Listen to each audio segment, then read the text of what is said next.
So எனக்கு ஒரு பெரிய வந்து இந்த மாதிரி இன்ஸ்டாகிராம் லைக் எத்தனை எஸ்ஐபி நம்ம போடலாம் எவ்வளோ ஃபண்ட்ஸ் நம்ம வச்சுக்கலாம் அப்படின்னு பொறுத்து. So it's very simple. So SIP பொறுத்தளவுக்கு உங்களோட கன்வீனியன்ட் உங்களோட ஃபினான்ஷியல் இன்வெஸ்ட்மெண்ட் பொறுத்து தான். ஸோ நீங்க எப்பவுமே ஒரு ஃபண்டுங்கிறது உங்களுக்கு வந்து போரிங்கான ஃபண்டா வச்சுக்கோங்க. மீன் இன்வெஸ்ட்மெண்ட் வந்து போரிங்கா இருக்கணும். போரிங் இந்த சென்ஸ் ஈஸியா இருக்கணும். பார்த்தோன்னே ரொம்ப கன்ஃபியூஸ் பண்ற மாதிரி ரொம்ப டிஃப்ரெண்டா நீங்க ரொம்ப நிறைய அனலைஸ் பண்றேன் நிறைய புதுசா பண்ண சொல்லி நிறைய வளவலன்னு வச்சீங்கன்னா ரொம்ப உங்களுக்கு திரும்பி பார்க்க ரொம்ப கஷ்டமா இருக்கும். ஸோ ரொம்ப பேசிக்கான இன்வெஸ்ட்மெண்ட் இண்டெக்ஸ் பண்ண வச்சுக்கோங்க, லார்ஜ் கேப் ஒன்று வச்சுக்கோங்க, ஒரு ஸ்மால் கேப் வச்சுக்கோங்க, ஒரு மிட் கேப் வேணா வச்சுக்கோங்க, இல்ல செக்டர் ஃபண்ட் வச்சுக்கோங்க. மினிமம் ஒரு 3 to 5 ஃபண்ட்ஸ் வச்சுக்கோங்க. 3 to 5 ஃபண்ட்ஸ் இஸ் மோர் தென் நஃப். நீங்க அந்த ஃபண்ட்ஸ்லயே வந்து நீங்க ஒவ்வொரு டைம் ஒவ்வொரு டிஃப்ரெண்டா எஸ்ஐபி பண்றீங்க, சில வந்து லம்சம் போட போறேன் அப்படின்னு நீங்க சூஸ் பண்ணீங்கன்னா அதுவே கரெக்டா இருக்கும்.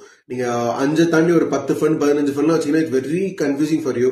ஸோ நீங்க திரும்ப நீங்க ட்ராக் பண்றது ரொம்ப கஷ்டமா இருக்கும். எவ்வளவு ஃபண்ட்ஸுங்கிறது ரொம்ப ஈஸியா இருக்கணும். எஸ்ஐபிங்கிறது நாலு அப்படி நீங்க எடுத்து பார்க்கும்போது எனக்கு இதெல்லாம் இன்வெஸ்ட் பண்ணிருக்கேன், இதெல்லாம் எனக்கு ஈஸியா ரிட்டர்ன்ஸா வரும் அப்படின்னு நீங்க எடுத்து பாத்தீங்கன்னா உங்களுக்கு ரொம்ப ஈஸியா இருக்கணும். ஸோ எந்த ஒரு டவுட்ஸும் இல்லாம நீங்க கிளாரிட்டியா புரியுற மாதிரி வச்சுக்கோங்க.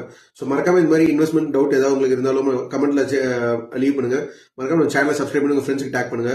இந்த மாதிரி டீல்ஸ் ரெகுலர் தெரியும்னா மறக்காம சப்ஸ்கிரைப் பண்ணி பாருங்க. தேங்க்யூ.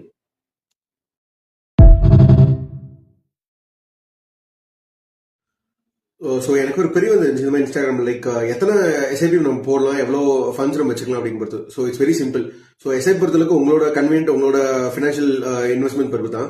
ஸோ நீங்க எப்பவுமே ஒரு ஃபண்டுங்கிறது உங்களுக்கு வந்து போரிங்கான ஃபண்டா வச்சுக்கோங்க. மீன் இன்வெஸ்ட்மெண்ட் வந்து போரிங்கா இருக்கணும். போரிங் இந்த சென்ஸ் ஈஸியா இருக்கணும். பார்த்தோன்னே ரொம்ப கன்ஃபியூஸ் பண்ற மாதிரி ரொம்ப டிஃப்ரெண்டா நீங்க ரொம்ப நிறைய அனலைஸ் பண்றேன் நிறைய புதுசா பண்ண சொல்லி நிறைய வளவலன்னு வச்சீங்கன்னா ரொம்ப உங்களுக்கு திரும்பி பார்க்க ரொம்ப கஷ்டமா இருக்கும். ஸோ ரொம்ப பேசிக்கான இன்வெஸ்ட்மெண்ட் இண்டெக்ஸ் பண்ண வச்சுக்கோங்க, லார்ஜ் கேப் ஒன்று வச்சுக்கோங்க, ஒரு ஸ்மால் கேப் வச்சுக்கோங்க, ஒரு மிட் கேப் வேணா வச்சுக்கோங்க, இல்ல செக்டர் ஃபண்ட் வச்சுக்கோங்க. மினிமம் ஒரு 3 to 5 ஃபண்ட்ஸ் வச்சுக்கோங்க. 3 to 5 ஃபண்ட்ஸ் இஸ் மோர் தென் நஃப். நீங்க அந்த ஃபண்ட்ஸ்லயே வந்து நீங்க ஒவ்வொரு டைம் ஒவ்வொரு டிஃப்ரெண்டா எஸ்ஐபி பண்றீங்க, சில வந்து லம்சம் போட போறேன் அப்படின்னு நீங்க சூஸ் பண்ணீங்கன்னா அதுவே கரெக்டா இருக்கும். நீங்க 5 தாண்டி ஒரு 10 ஃபண்ட் 15 ஃபண்ட் வச்சீங்கன்னா it's very confusing for you.